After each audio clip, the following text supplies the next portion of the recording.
नमस्कार, आप देख रहे हैं न्यूज एक्सप्रेस और मैं हूं आपके साथ शाफनी पटनायक। बिहार की राजनीति में जो कुछ हो रहा है वो अचानक जरूर दिख रहा है, लेकिन राजनीति को समझने वाले कहते हैं कि पूरी तरह से अप्रत्याशित नहीं था।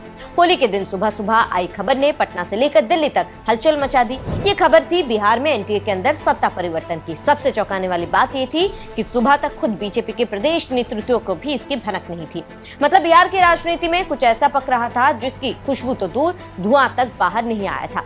कहा जा रहा है कि बुधवार सुबह करीब 7 बजे जेडीयू के वरिष्ठ नेता नीरज कुमार से सबसे पहले इस बदलाव की चर्चा बाहर आई और उसके बाद मीडिया ने इस खबर को लपक लिया। बीजेपी के कई नेता जो एक दिन पहले तक होली मिलन समारोह में साथ साथ गले मिल रहे थे, उन्हें भी अंदाजा नहीं था कि बिहार की सत्ता में इतनी जल्दी बड़ा बदलाव होने वाला है। यहाँ तक कि बीजेपी के राष्ट्रीय अध्यक्ष नितिन नवीन से भी कई नेता होली के मौके पर मिले थे, लेकिन उन्होंने भी सत्ता परिवर्तन का कोई संकेत नहीं दिया। यानी ये पूरा ऑपरेशन बेहद गोपनीय तरीके से चल रहा था। अब बिहार के विधायकों की संख्या गणित क्या कहती है?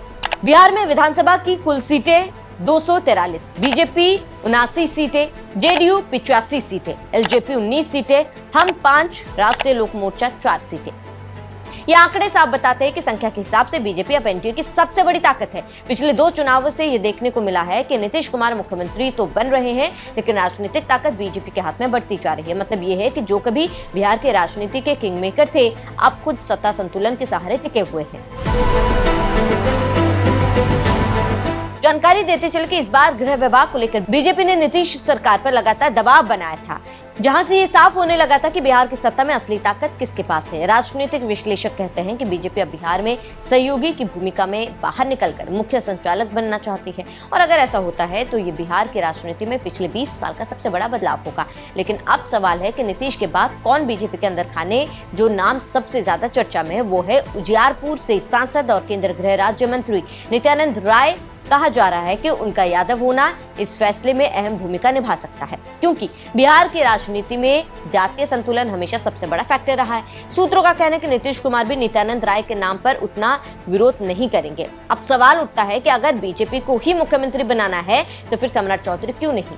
दरअसल इसके पीछे भी बिहार का वही पुराना समीकरण। नीतीश कुमार खुद कुर्मी समाज से आते हैं और सम्राट चौधरी कोयरी समुदाय से। कुर्मी कोयरी का ये समीकरण कभी कभी राजनीतिक टकराव का कारण बन जाता है और इसीलिए माना जा रहा है कि नीतीश कुमार शायद इस विकल्प से सहज नहीं होंगे। लेकिन बिहार की राजनीति में आखिरी फैसला अक्सर चौंकाने वाला होता है, इसलिए कुछ और नाम भी सामने आ रहे हैं, जैसे संजीव चौरसिया। क्या आप जानते हैं कि कौन है संजीव चौरसिया? संजीव चौरसिया का राजनीतिक प्रोफाइल भी दिलचस्प है। संजीव चौरसिया बीजेपी विधायक, पटना की दीघा विधानसभा सीट से 3 बार के विधायक, यूपी बीजेपी के सह प्रभारी, अयोध्या विधानसभा उपचुनाव के प्रभारी। पिता गंगा प्रसाद चौरसिया सिक्किम और मेघालय के राज्यपाल रह चुके हैं। यही वजह है कि पार्टी के कई कार्यकर्ता मानते हैं कि अगर बीजेपी कोई चौंकाने वाला काम करती है तो वह संजीव चौरसिया भी हो सकते हैं।